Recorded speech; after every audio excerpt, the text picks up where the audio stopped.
Rep. Lauren Boebert GOP primary for Colorado's 4th District. The Associated Press has called the GOP primary in Colorado's 4th Congressional District for Rep. Lauren Boebert.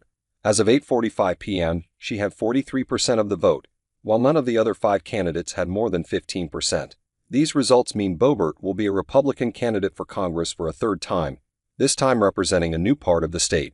Boebert is currently the Congresswoman for the 3rd Congressional District, covering the Western Slope and southern Colorado, but she recently moved to the eastern side of the state and is now running in the 4th Congressional District. On Tuesday night, she faced the biggest hurdle in that political odyssey. She had to win the Republican primary election so she could move on in the general election in November. The district leans heavily Republican, so the winner of the primary has a strong chance of moving on to the U.S. House of Representatives. Boebert declared victory just minutes after the first results were released, with cheers echoing through her party at the Grain House in Windsor. 2024 is when we take Colorado back. It's when we take our nation back, and we set a path on a new trajectory for conservative values, for Christian morals, that we would be a righteous nation recognized throughout the world once again, she told supporters in her first victory speech of the night. The victorious Boebert promised to close the southern border, to put an end to indoctrination and critical race theory and comprehensive sex ed, and to support former President Donald Trump. After the initial results rolled in, Boebert put on reflective gold high top stamped with a T for Trump and mingled with supporters. Even in a new district, Boebert's popularity and reputation overshadowed the race. She has a history. She's definitely a bulldog in terms of trying to get things done. She's doing the right things to help our country, said Gene Shields, 62, outside a polling station in Windsor.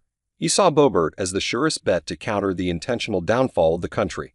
The primary was a test of whether voters in this half-rural, half-suburban stretch of the state had an appetite for Boebert's combination of hardline conservative politics, Christian faith messaging, election denialism, and firebrand personal style, and if they were willing to accept a representative with few local ties.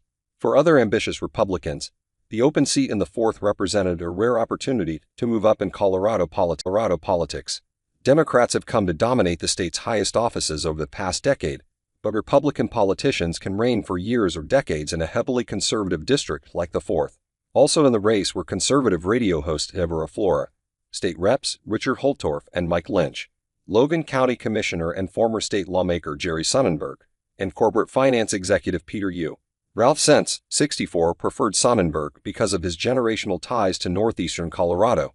It was because of his roots in Colorado and ranching, and I think he understands the balance between urban and rural really well, the Loveland Republican said.